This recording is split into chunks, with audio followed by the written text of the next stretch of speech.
Welcome. Over the Top Podcast. It's your boy HD and the Over the Top Podcast crew. Hey guys, again, thank you. We say it all the time. Thank you for listening in to the Over the Top Podcast. This year I'm gonna say it every show.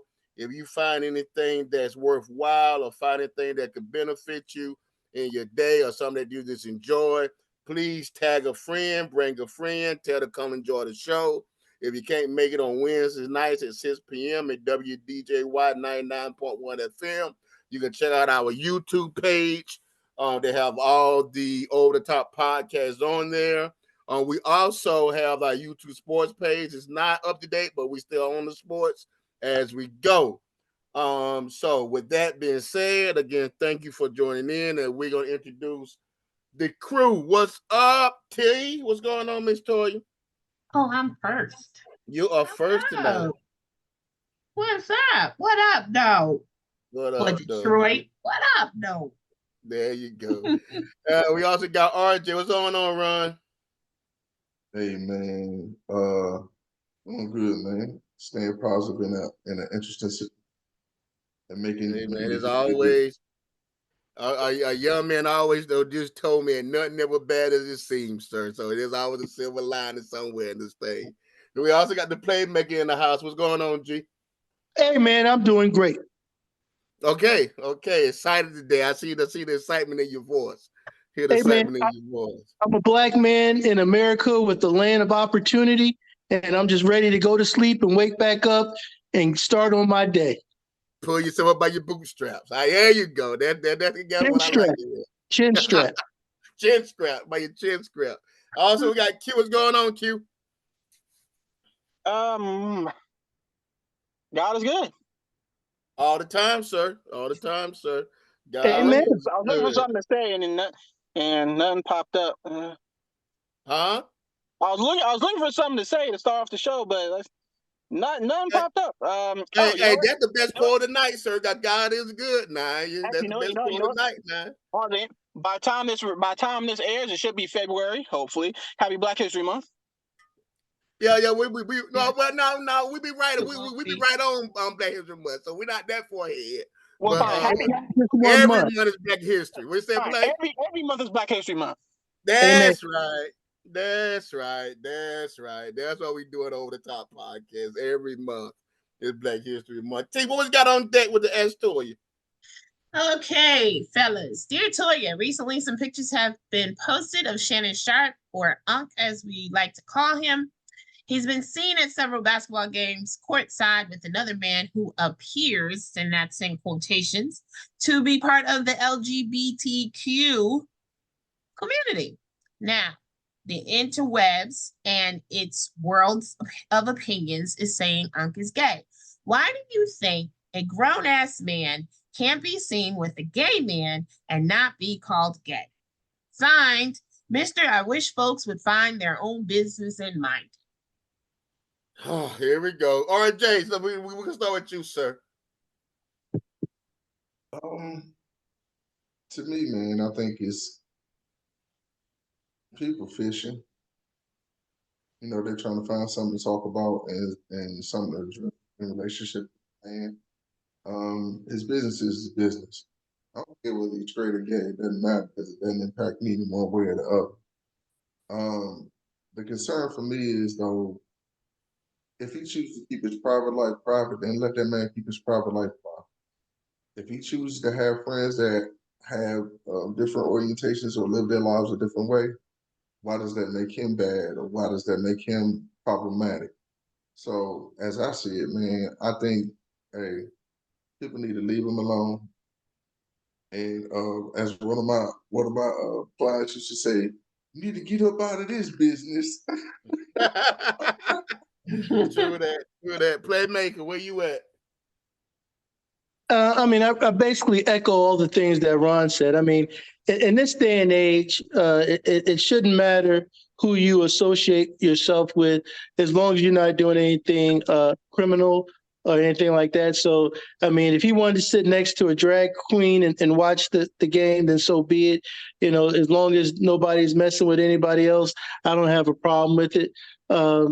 and like Ron said, it's really none of my business. So I don't have any comment really to say about the picture. I'm with you on that. Q. It was allegedly, from what I've seen, it was his cousin. That's what I saw. It was his cousin. You know what? As a community, first off, I'm talking to black people for a second. Black people, sometimes it's okay to mind your black business. and to anyone else, mind your whatever race you are business. He was sitting courtside with, again, what I saw was his cousin. If you got a problem with him sitting next to family, go call your family and say hello, tell them you love them. Because you ain't going to heaven and worry about what someone else is doing with their family members. True that. True. Also, that. go outside and touch grass, because you think you ain't gonna run? You think you ain't gonna sit next to? If you sitting courtside, you say I'm not gonna sit courtside. There's a gay person sitting there. Touch grass, and then find God. We get so distracted over mediocre garbage that it doesn't make sense. We got a whole post on, you know, if Shannon Sharp sit beside a guy or what, and where he dressed, and he's whatever gender he wanted to reveal, whatever the case may be, we get so hyped up over that. But then, yet we miss the real issues that we got to deal with on a day-to-day basis. Now, I do understand we use social media to get away from the reality, but come on, guys, hey man, just stop looking at the shiny things, because what this country will do to you, and what they'll do, they'll continue to distract you from with the shiny bells and whistles. While they're digging you in your back on the back end. Let's pay more. Let us be more mindful of what we waste our time on. So this is nothing to see here, man. Hey man, that man, whoever you want to hang out with, whoever you want to do that's on him. And Big Boy, shout out to Shannon Sharp, because he's doing his thing. And man, continue to live your life. Toya, you can finish this one up, man. So I, of course, every time somebody sends me something, I go. Certain things make me run straight to the comments, but I go to the comments. And when this was sent to me, it was a particular post, and so I went to the comments. And I am going to agree with Quentin for once. No, I agree with him. That Black women are homophobic. Like the comments. Okay. The comments that were made were ridiculous. And like, I heard it was family member or his stylist or something like that. But whoever it is, obviously they're friends or their family, and it ain't your business. Mind the business that pays you. We are so into everybody else's life and what they're doing and making up things about what they may be and what they might be. Even if this man is a part of the alphabet community, who cares? Who cares? That's his business. He not paying, ain't none of his money going to y'all. He's still making that dollar. He's still on TV. 3-time Super Bowl champion. Thank you. Hall of Fame. None of the money going to y'all. Y'all is all up in this mix. And then just the stuff that was said. And I'm just like, y'all are ridiculous. This is ridiculous. I am with Mr. Mind Your Business. Please mind the business that page. We are too indebted into people's lives, and I get it. Sometimes certain things take you away. I'm upset at the fact that for certain ass toys, I literally have to know certain shit that I don't want to know. I could care less about. Yeah. I literally could care less about. But like I said, what bothers me, Toya, we get so caught up. And I understand like social media is the escape of reality, but we go down that rabbit hole so quickly. And pet people and name people and shame people just to make yourself feel better. Then we're gonna comment on something that you have nothing to do with. It ain't gonna change your life one way or the other who this man hang out with.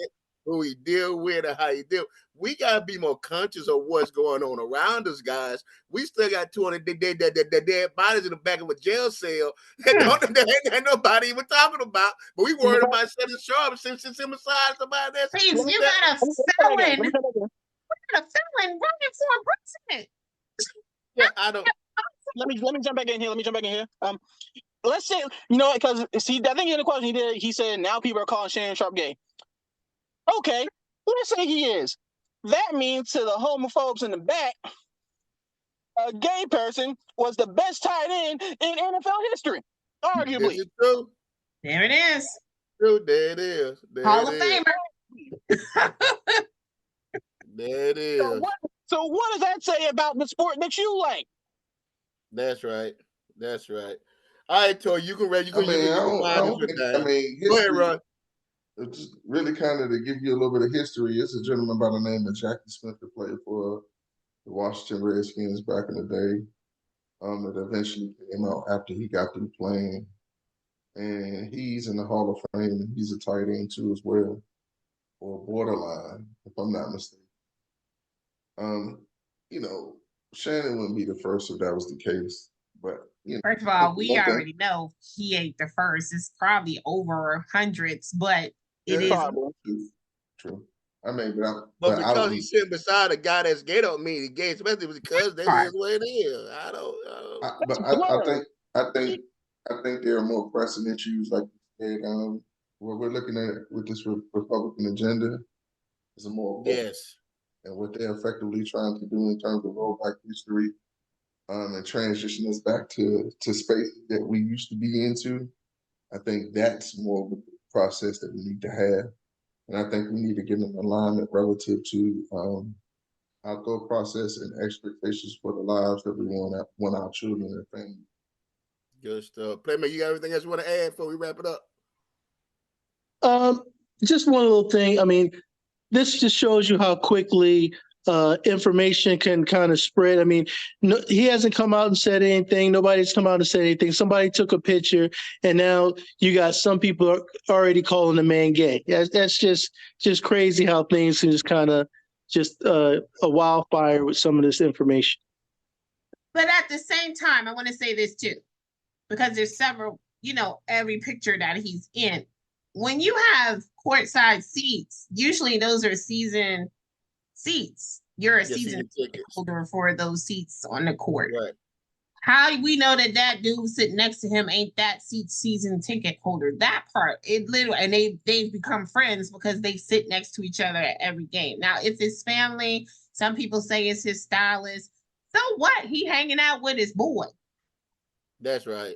That's just like saying telling Magic not to hang with his son or whatever his son identifies as. You know what I'm saying? Like, seriously? Yes. It is what it is. Yes. So if you have any more Toya questions, we have an Ask Toya episode coming up.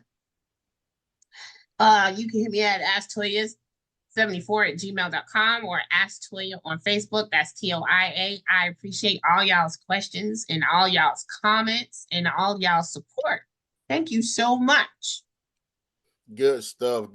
So now tonight's topic, guys, is going to be collateral consequences. So over 80 million American adults, which is 1 out of every 3, have a criminal record. About 1.68 million people were incarcerated in the United States as of January 2023. The U.S. has the world's largest prison population of over 2 million people. Today, privatized prisons make up over 10% of the corrections market and turn into a $7.4 billion industry. It's actually a new mega prison that I think is being built in Alabama as we speak, or it's going to be built. I think I read it over this past week. And all these stats come up on May 30th, 2023. So with that small background, we're going to jump right into the questions. I'm going to jump with you with this one, Q. Why do you feel that so many people have criminal records?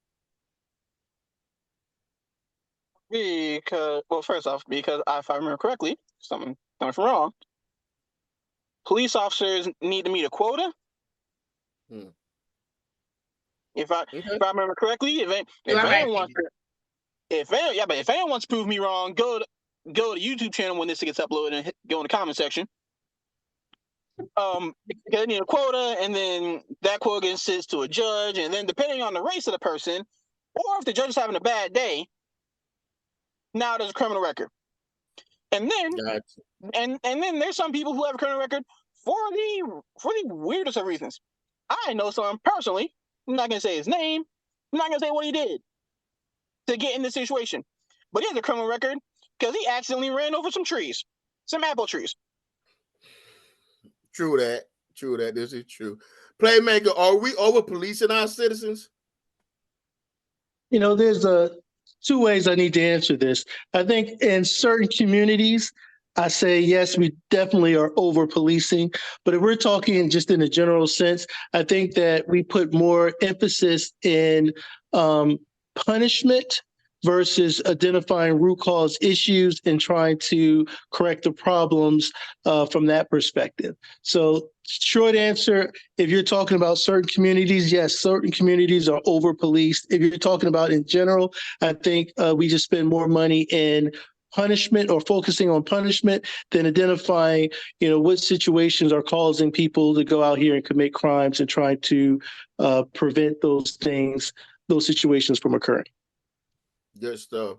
Toya, I'm coming with you with this one. Is there do you believe that there's any economic benefit when it comes to the criminalization of our society? You just said it.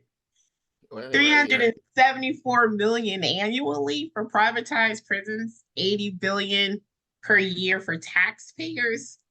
Yeah. So although the 13th Amendment, outlaws slavery, it still left the possibility of slavery as far as form of punishment for convicted criminals. There was just recently, and I did get an Ask Toya about it, but I didn't get it until late this afternoon, which is so crazy. But there's a sheriff in Louisiana, and he's on video literally doing a press conference, and he's angry that inmates that are leaving the prison are well behaved.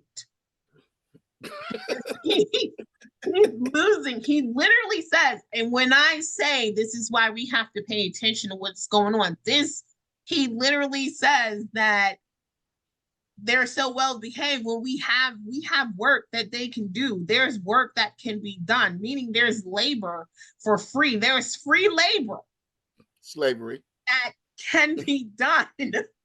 These criminals can do, but they're well behaved, so they're getting out on good behavior, and that is pissing him off because they're being put back into society because they're well behaved. Wow. So yes, they are benefiting economically, largely. Wow, good stuff. Good stuff. All right, I'm coming with you with this one. Do you believe that being over police or being an over police country is a benefit, or is it more of a detriment to our society? I had a real conversation with one of my partners today in relationship to this. And in that conversation, I talked about aspects of how life has been impacted by not having OGs in the community. It was a late summer day, and me and a couple of guys were going over the playground. We used to have this place called the house, and you go into the little house, you could play pocket, had a ping pong table, had other little games that were part of the recreation center, but it wasn't open.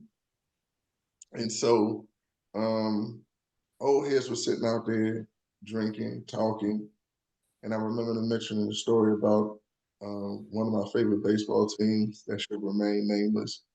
But they were talking about this, that, and the other, and then conversation shifted, and they broke down aspects of what prison was like, how it impacted you as a person, and the fact that we as young people needed to make positive choices so we wouldn't be in those type of situations. And that conversation was so powerful in the sense that the OGs really kind of they lay their imprint on us. And that's not happening. And you know why it's not happening? And I had it on my other computer, was the bill in 1991, the crime bill authorized by our current president, Joe Biden. And that crime bill facilitated mass incarceration directly correlated with the changing of the sentencing laws based on crack versus powder cocaine. And so when you really reflect on aspects of how the laws have been slanted to ensnare us, yeah, that's a problem. The country has benefited from it. Just like Toya was just saying about that gentleman in Louisiana making that statement. He's pissed not going to get free labor, or he's pissed off that they're not going to be able to do their little bit of profit sharing and facilitate income for themselves. And we also really need to call out some of these people who are athletes and industrialists and people that are financially wealthy in our communities that invest in the prison industrial complex. But that crime bill created what Hillary Clinton is called the super predator. We're seeing a manifestation of that right now in Washington, D.C. and some of these other suburbs, because gentrification is kicked in and these kids don't have access to what is believed to be the American dream.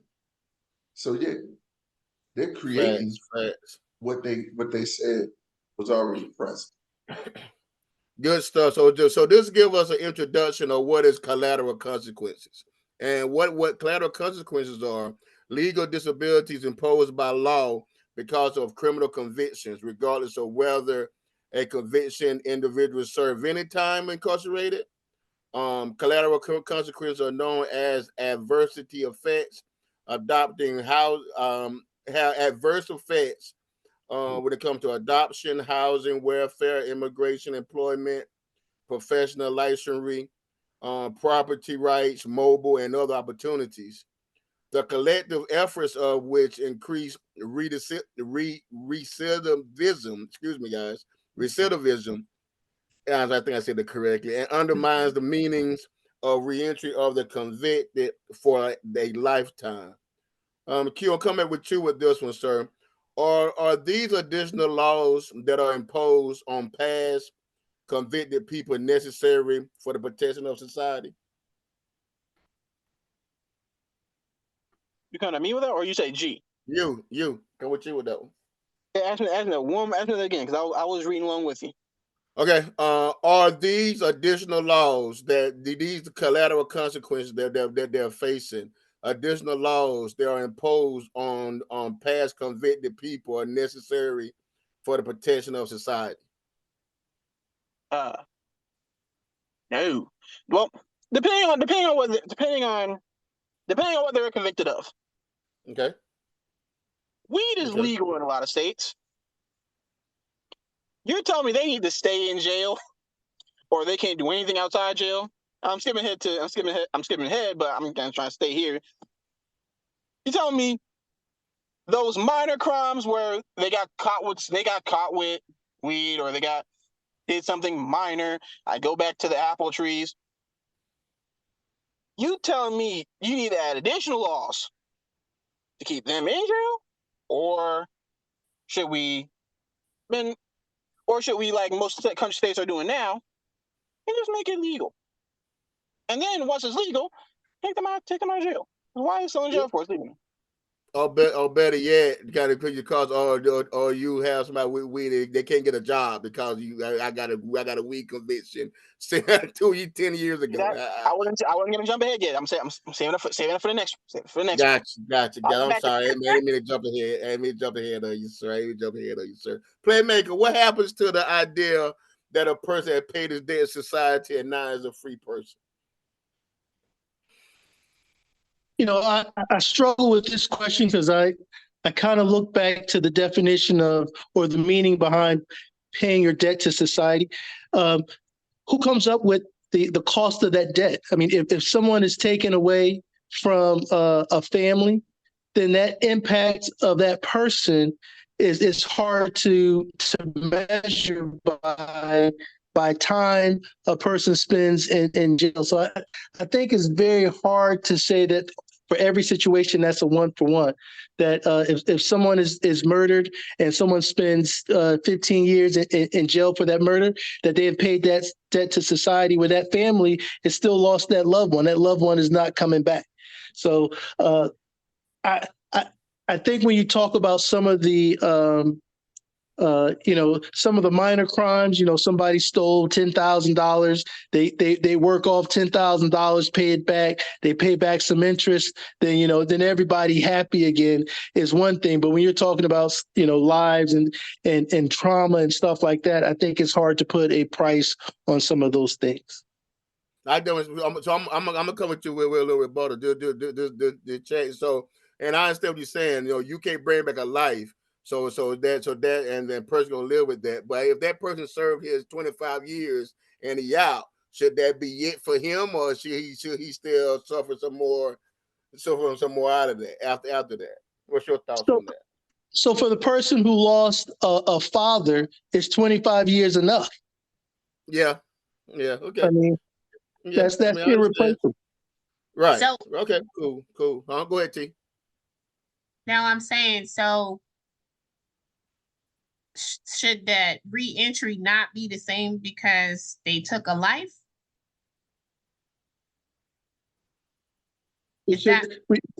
No, I'm just saying. So the original question was the debt is paid, and my first part of that question is who is determining that debt is paid. If you lost your provider, you've lost someone that was carrying on your last name and your bloodline. Does 10, 15, 25 years replace that? I mean, that's the thing that I was struggling with answering the question. In the general form, yes, if they say that because of this crime, you got to do 25 years and you do your 25 years, then yes, everything should be done. But going back to the base of the question is identifying paying that debt to society. Yeah, you pay the debt to the judge who gave the sentence, but he doesn't have any skin in the game. He is not trying to live with the loss of a family member. He's not dealing with the loss of an income. He's not dealing with the loss of training a child. So all those things, I think, it's hard to say, hey, he did his 25 years. That family should be okay with that person paying his debt, because to them that debt can't be paid. Valid point. So T, I'm with you. With these extra laws and restrictions, do you believe that the criminal justice system does a good job with the re-entry program for newly released people? It depends. So this is a kind of a state by state thing or county by county thing. It literally depends. And then with researching, I was like, well, let me look up. Now I know a lot of people in the prison system and that do nonprofit things here in Charlotte. So Charlotte has several re-entry programs. The problem is it's hard to get into those programs because of the high amount of people coming out. But also, even if you get into the program, so like say you're in the re-entry program to find housing, there are still laws that are set up that if you committed, like G said, certain crimes, if you're a certain type of felon, whatever crime you committed, it's still hard for you to find housing, even if you do go through a program, because it's up to the landowner or the landlord to decide if they want to accept people from your program or not. And they could still literally turn you away depending on what your crime is. So there's a lot of programs out there. I think New York probably has the most programs. But can you get into those programs? And are those programs widely advertised while you're in prison? Because there's some programs that you can go through while you're in prison, but like we say, the point is to keep you. The system is designed, especially for us, from juvenile. It's already creating you to be a certain way. If you you have a lot of people who have been in the system since they were kids, especially Black males. So now we're limiting that new Jim Crow, that high school to prison pipeline. So Mhm. this is what we say as far as in free labor and making money off of bodies. So the system's designed to truly try to keep you in and not get you the help that you might need, especially if you've been in that system since you were a child. Good stuff. Good stuff. Ron, do you believe that these extra laws have a negative impact on our positive impact on our society, negative or positive impact on our society? I want to touch on what Sawyer says. In North Okay, Carolina, go ahead. they do have something called re-entry to life. Mm-hmm. And when you come home, technically, most times they're supposed to set up what they call a home plan for you to transition back into the world. Hopefully, the prisons have not lost that because we used to be integrated in terms of doing prison ministry, helping out with aspects of those things. But it's been a minute since I've been involved. But that's what used to. And to answer the question that Hank said, um, when you really reflect on what what the concern is with the laws, I'm gonna say something based around my own hometown. There was a law that was a mandatory gun law in relationship to how New York was. DC became the same. And violence slowly but surely went away in terms of gun violence. Like that sentence in law was so hard. If you got caught with a handgun, it was about mandatory 5 years, I think. Or it was you was gonna do some time. Okay. Unless you had some real stroke or you had a good lawyer. Um, when they relaxed those laws, and we had a little bit of that relaxing because of gentrification and some of the folks that came into the city who were wealthier, they wanted to own handguns. There's been a relaxing on the gun laws in DC. That's what has happened. The manifestation of that violence is back, and it's in a more pronounced way. So it has to be a functional balancing act in relationship to how they manage and police people. Some laws are put in place and they're needed to assert a level of understanding and control in those spaces because of the communities, so to speak. And DC is one of those communities where you got some aggressive young people. And you know, one of the things that was really dismaying when I was at home recently, I seen a situation where this young man was trying to carjack a car. I think he was 12 or 13 years old. And his mother was calling him the man of the house. And so when somebody puts that type of pressure on you Mhm. or affords you that type of pressure, then what are you going to do or affords you the license to be something that you're not? And you're going to violate laws and break rules in things that you feel like you need or want. And so there needs to be an understanding that there needs to be functional application of the law with functional governance of the law and functional following of the law. And I don't think those three components are together in relationship to how we deal with one another and the system deals with us. Good stuff. Good stuff. So, 87% of employers conduct background checks. And recent surveys indicate that most employers are unwilling to hire applicants who have served time in prison. Approximately 60% of formerly incarcerated individuals remain unemployed 1 year after release. Formerly incarcerated men take home 40% less pay annually. The federal law includes a mandatory ban on access to public housing, and again, this is not necessarily this is state to state. I don't know if it's still fed up there more state to state. Ban on public housing for people with certain types of convictions, and grants discretions into local housing authorities to deny housing based on their criminal activities. Entire households may be evicted based on the arrest or pending criminal charges of one member of the household. Private houses is not easy to come by neither.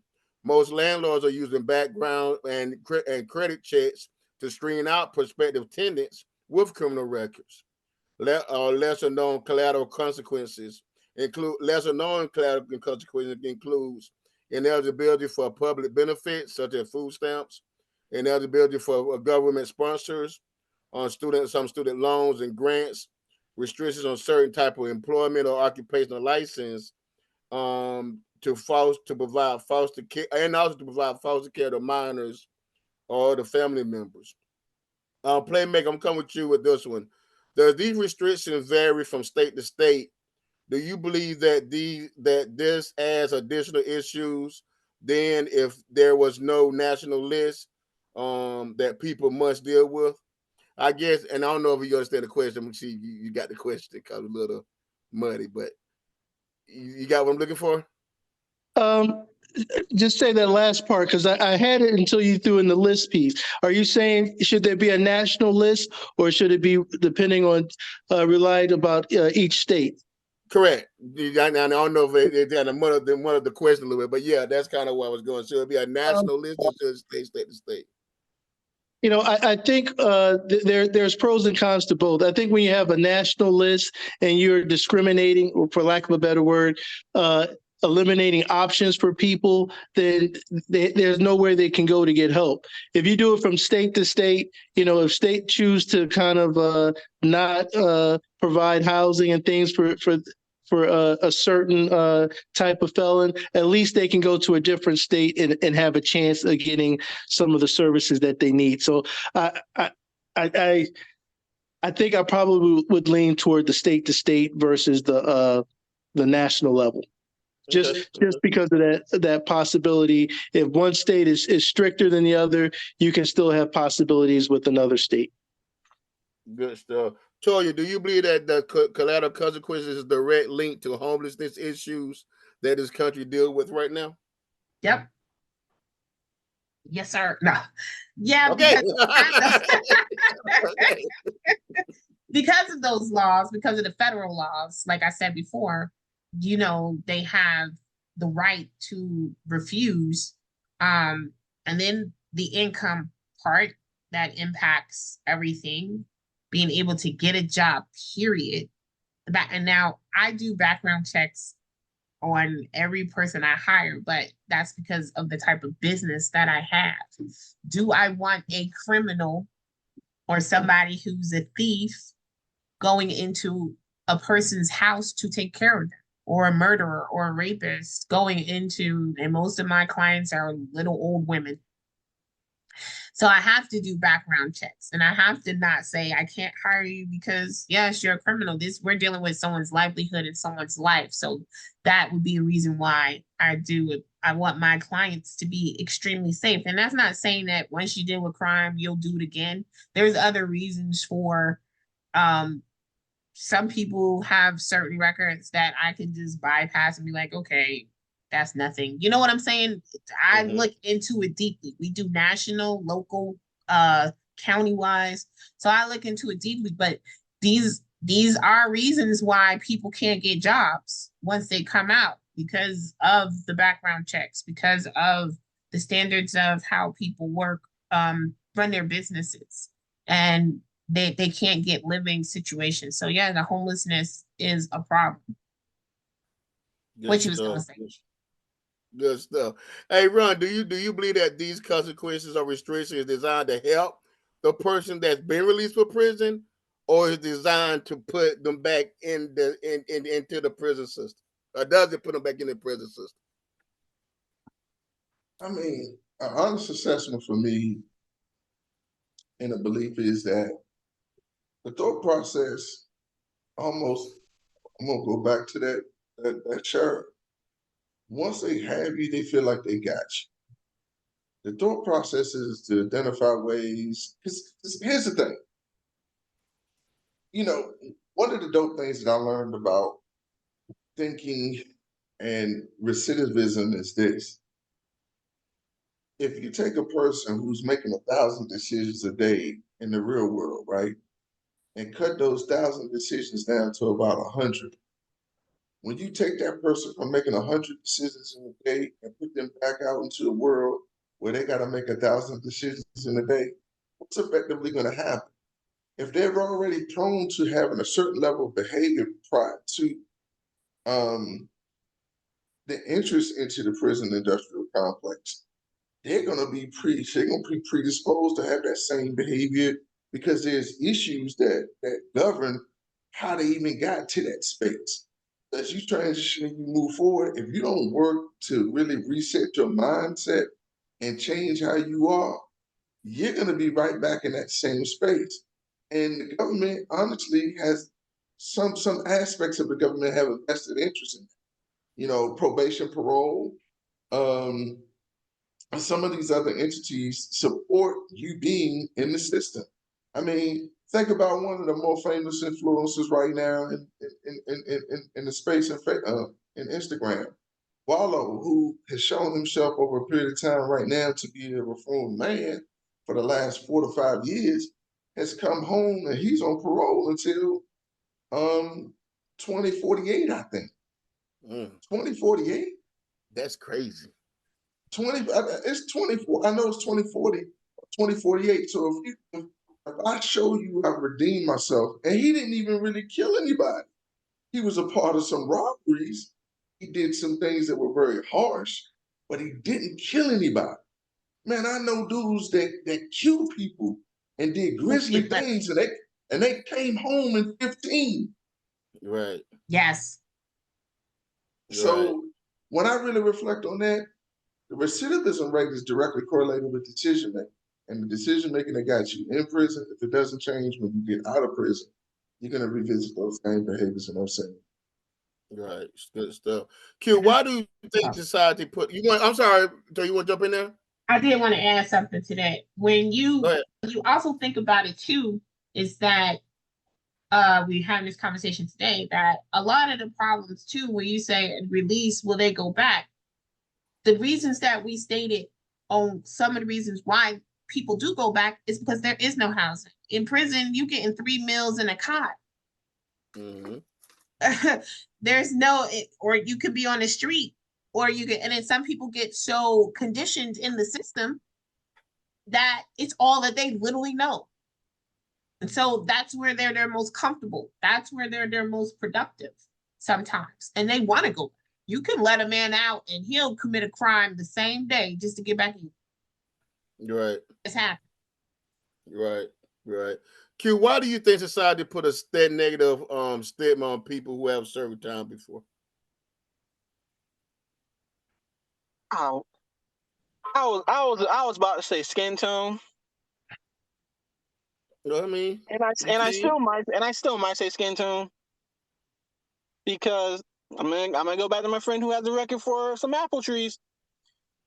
He been trying to get a job for months, and he's job rejected. I'm pretty sure because he got a good resume. He got jobs before that. Ain't nothing changed since. Ain't nothing changed between before the trees and apple trees, except the trees. Right. And now all of a sudden nobody hiring him over that. So I don't want to say skin tone because there are other people who have come with that same issue. Mm-hmm. Problem is, a lot of those people do get jobs somewhere eventually. Mm-hmm. I'm Good done. stuff. Okay. But I'm not gonna bring race into it. Huh? But I'm not gonna bring race into it. Okay. Okay, that's fine. That's fine. All right, guys, we're gonna do our round table, and I'm gonna start with you, Playmaker. Do you feel that anyone that served their time can come out and be productive citizens in our society? If you want to elaborate, you can. So, short answer is yes, but I think as a whole, I think we probably need to relook at the whole prison system and how it works. And I mean, it's one thing to go in there and just spend time. There's another thing if you're going in there trying to, improve yourself, and trying to learn from your mistakes, so to speak, that kind of thing. But if you just go in there just waiting to get out, and not really having any remorse for anything or feeling any kind of way about the crimes you committed, then I think it's like what Ron said. Nothing has changed. When you get out, you're right back at doing the same thing you were doing before. Good stuff. Tori, I'm gonna give you the same question. I'll put a little twist in it. Also, do you think composite says, and we got Gary said, we look at the whole system. Do you think the system is built to rehabilitate or just to detain? Detain. How do you feel about that? I think for some it can be rehabilitating, but when we talking about in general poor, and I won't just say black and brown, I'll say white too, lower economic status of people, um, that might get caught up in something that they had no business being in or something like that, then it's literally it can be detaining, or it can be rehabilitating. It's the person, it's the individual.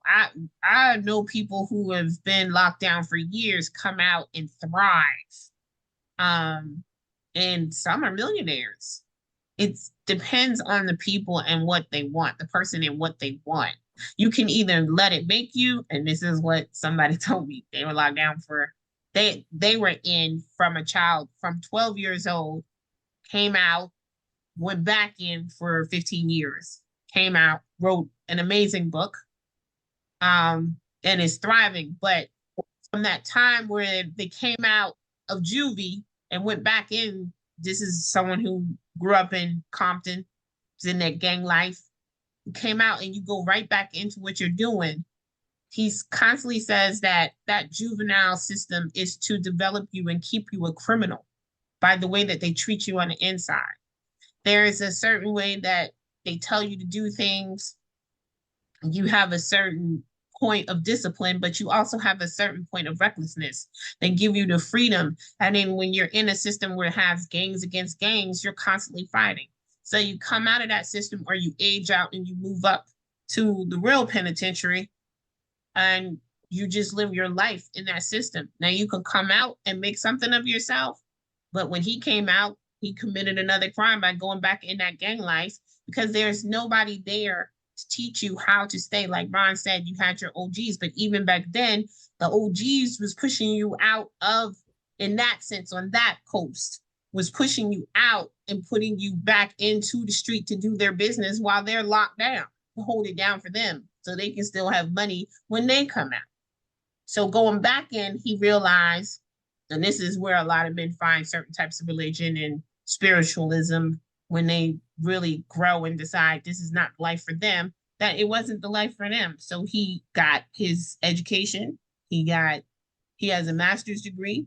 Like I said, he wrote an amazing book about his time, his life, and he's thrived, married, kids, all that good stuff. So for the particular individual, and then the way that your upbringing is, it depends on how, if it's detaining or rehabilitating. Okay. Ron, I'm gonna do the same question, but I'm gonna add another twist with yours too, also. 'Cause I know you usually do it. I mean, if I'm not mistaken, you usually do a little prison ministries. What do you think the mental a person what is the mental aspect of a person coming out? I mean, you touched on it before, coming out of prison back into society. What kind of mental state do they have to make that adjustment with? Or how do you think they can adjust back to the society that way on the mental aspect? I think people have to really understand, like coming out of prison, one, the limited number of decisions that you get to make. Two, to me, man, I call it, man, this is, I don't know, man. I was sitting up there preaching, and this came to me in the midst of doing a service. So, man, y'all out here, we out perfectly drunk off the world. When you get into prison and you get into solitary places and you in a 3x5 cell, or whatever, however big that joint is, you got a lot of time to reflect. You Mm-hmm. got a lot of time to be with yourself. And a lot of times, that's why a lot of these guys, man, they struggle, they go crazy, especially if you get put in solitary. But I think what effectively ends up happening to people, man, is they've already lost the inability to make productive decisions upon their arrival into the system. And it's harder for them transitioning back into the real world to identify functional ways to make those things happen. And one of the things that really, like what Toya said, The gentleman that she knows in a non-traditional way of generating income for himself. And some of the means by which you're going to create your value is going to be non-traditional. One of the things I like about Wallow was like, yo, I came around here and I got the game from everybody that I could. I stood up. He said, man, he said, I got rid of, quote unquote, the dumb shit in my life. And he said, I realized, man, he really, honestly, you know what Wallow did that was so profound? He got free of people. Mm.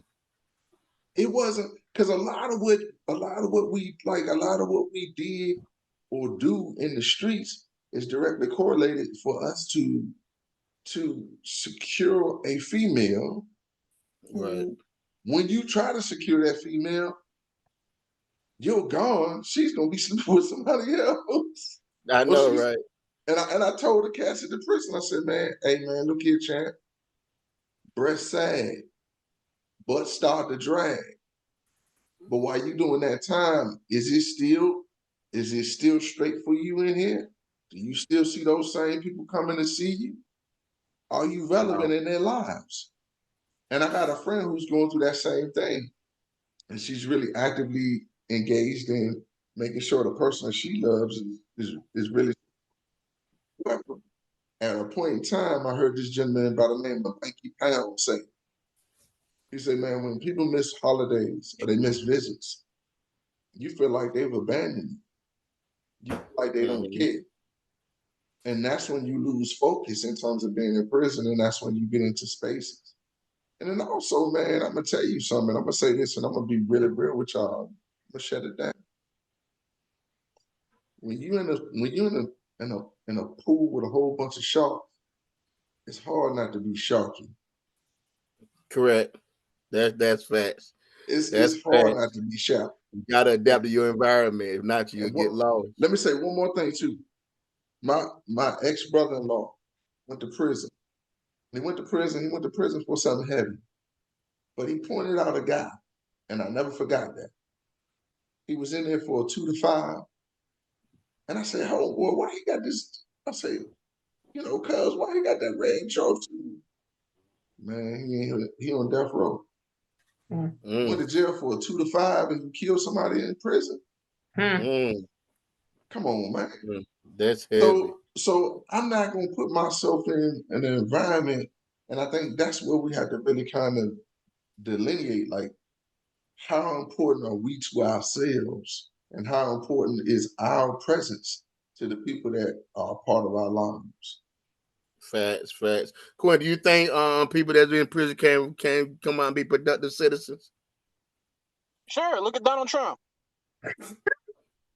Well, Donald didn't go to prison, but he may be on the way. But good stuff. Hey guys, please continue the conversation. Quinn, last words, man. We start with you. Oh, Make it give me a second. brief. Last words. All right, Young Let's Jeezy. go. Young Jeezy, who's really not young anymore, he needs to change his name, got divorced from Jenny, whatever. They signed a prenup. The wife, the ex-wife, is asking the judge to throw out the prenup because she didn't read it properly. Oh boy. Say what now? Oh boy. Gotta read the fine print, ladies and gents. Say The what? Gotta read the ex-wife, fine Janae print. Bryan, who by the way, she's worth $4 million. She's got money. Asking the judge to throw out the prenup because she didn't read it properly. Mind you, she got money. She was in a movie last year. She used to host on some TV show. I forgot. I The just looked at host it. The with Real. the twin, the real, yeah. She's Guys. got money, but she's trying to but she didn't read the fine print of the prenup, and now she's trying to get some of that net worth 10 mil old Jeezy money. I don't think that's gonna happen. Playmaker, your last words, sir. So my thing is all just about kindness. When you get an opportunity, it doesn't cost you anything. Practice kindness. Good stuff. RJ, last words. You on mute. You're on mute, Ron. Last words. Um, in these times we living in, man, let's be aware. People are trying to roll back the clock. Be alert and be astutely aware that truth is not truth anymore, and that we have to really legislate and get in some of these rooms or interact with some of these people to let them know that their thought process is a little bit error. And we have to process and engage with them and not get into spaces where we're angry with them, but discussing with them from a common ground and a common space to help them see things maybe in a better way. Toya. Um, when you leave somebody that you love, tell them you love them. You don't ever know when it's going to be the last time that you see them. I tell my girls this all the time because our tomorrows are not promised. We're getting to an age now where we're losing a lot of people young. I feel like I'm burying more friends and family than I should be. So tell your loved ones that you love them every day. Give your wives kisses as you leave the door, forehead kisses, because those are the best. And love on your children. Our youth are going through a lot more than we think they are. And so I say, love on your children. Give them some grace and understanding and pay attention. Good stuff. Hey, man, I'll make this quick. In today's time with all the chaos going around us and all the mistrust going around us, Malcolm said it best. A man who stands for nothing will fall for anything. Stand on some principles in this world society, guys. Hey, guys, great show. Thanks for the panel. Thanks for joining us. And like always, guys, may your next move be the game changer. Peace.